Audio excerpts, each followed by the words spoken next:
Details regarding the NBA's in-season tournament have been revealed, and it looks like the Toronto Raptors have been blessed by Adam Silver in the league's front office. So we'll discuss that, including brutal news for Team Canada on their quest to get some W's out here in FIBA action. So lots of stuff to break down. Without further ado, let's jump into the first topic of discussion. The first thing we're taking a look at is the NBA blessing the Toronto Raptors. Now, one thing that has some fans excited, some fans not, is the in-season tournament that's going to be happening this upcoming year. The inaugural in-season tournament, we heard some details, some talks about the teams the Raptors might be facing, how the structure of the tournament's going to be, but now we have the official schedule being released, and it looks like the Toronto Raptors have a very nice pool and a nice set of teams that they're going to be facing up against in sort of the East C bracket. So basically, I'll pull it up here on the screen right now. Toronto Raptors will have to face the Boston Celtics, Orlando Magic, Chicago Bulls, and Brooklyn Nets, over the course, between November 17th and November 28th, and to sort of sort out that group play schedule in the in-season tournament. And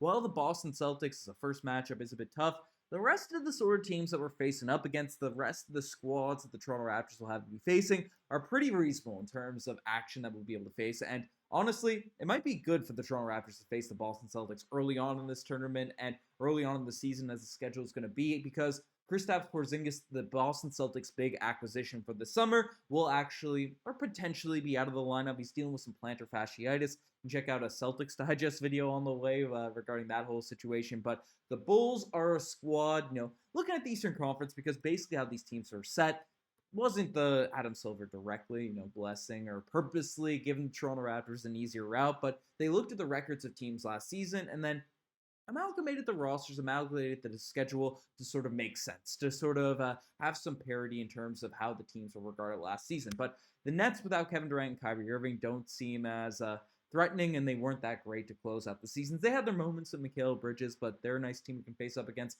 The Orlando Magic are still extremely young. Yes, they did add another lottery pick. Their younger guys are a year older, but again, that should be a matchup that we'll see how the roster looks going into the season and how things sort of shake out. But two squads that should be very beatable for the Toronto Raptors. And then the Chicago Bulls, still with question marks regarding the point guard position with Lonzo Ball still out. They brought in Javon Carter. They brought back Kobe White. They brought back Dosunmu, or Alex Caruso still there, but still not any insanely high impact players. And I guess Caruso is on the defensive end, but that seems like a squad the Raptors, if everything's going right, if everything is rolling for this team, should be beatable. And I know the Chicago Bulls, they're a team that beat us in the play-in, so maybe we're talking a little bit too much without Fred VanVleet there in the lineup. But the Celtics are the only team that have a more talented roster than the Toronto Raptors, surely going into this season. So the fact that this is sort of the group play, the group action, indicates that the Raptors, if they can beat the Boston Celtics, especially with Kristaps Porzingis potentially,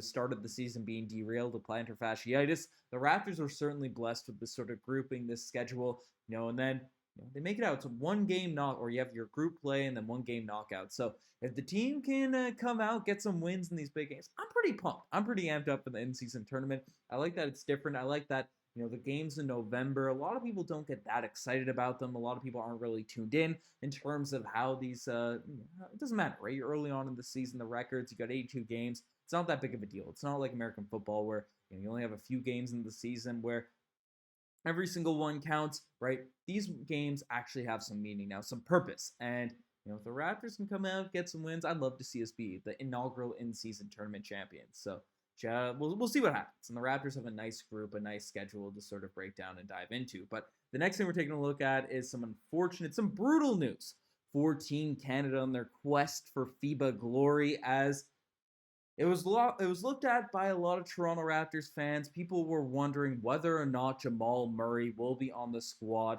come the actual FIBA tournament. We have to face off against juggernauts like the likes of France, I guess Latvia without Porzingis. Stinky Pinky's getting involved in a bunch of this talks in this video, but Latvia, these different teams. But basically, Jamal Murray, we were wondering whether or not he'll actually suit up after the friendlies, because we know he's coming off that ACL injury. We know he just had an extremely deep playoff run where he won an NBA championship, but unfortunate news has come out basically as Jamal Murray is going to miss the FIBA Men's Basketball World Cup. And basically he came out and said that he's been in contact with doctors, the medical staff for Team Canada, and he has serious ambitions. He really wants to play for Team Canada, but unfortunately, it makes more sense for his rehab process to continue all throughout the summer, and he won't be able to suit up for, or he's not going to suit up for any of these games, but he is very eager and very hopeful if the team ends up qualifying for the Olympics, so he can suit up for Team Canada come Olympic action comes around. So I like that Jamal Murray's committed to the team, and it's interesting because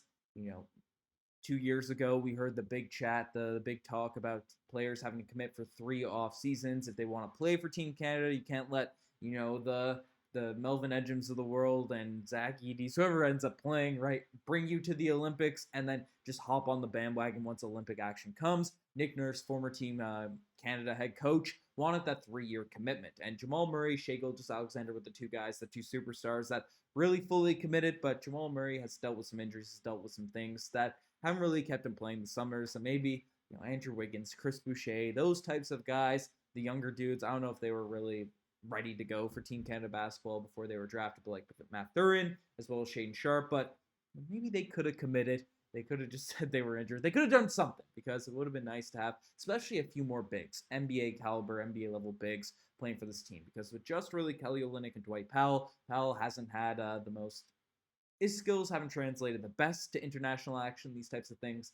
Adding some more front court depth would have been nice. But Jamal Murray, losing him in the backcourt, obviously probably the second best player. At least, a lot of people put Shai above Jamal Murray, but him and Shai are kind of the 1A, 1B type of guys in Team Canada. Obviously, RJ Barrett was amazing in their last game against Germany. We broke it down on a previous video, but shooting 13 of 14 from the field, going absolutely nuclear with that left hand, getting to the basket. But the Team Canada is fairly guard heavy, so it's not like we're losing like an Olynyk or something along those lines where there's no one really behind them to step up that's NBA level caliber, but it is still a massive, massive blow for this team. And the team of France, I mean, we beat Germany, which is a huge W for the squad in a friendly action with Dennis Schroeder's out there balling for, well, we'll be balling for the Toronto Raptors, but balling for Team Germany, right? The Wagner brothers. They have a lot of talent there on Germany. So the Raptors, or Team Canada, being able to ball out and get a clutch victory over Germany is huge. And, could carry some momentum as they face off against France, who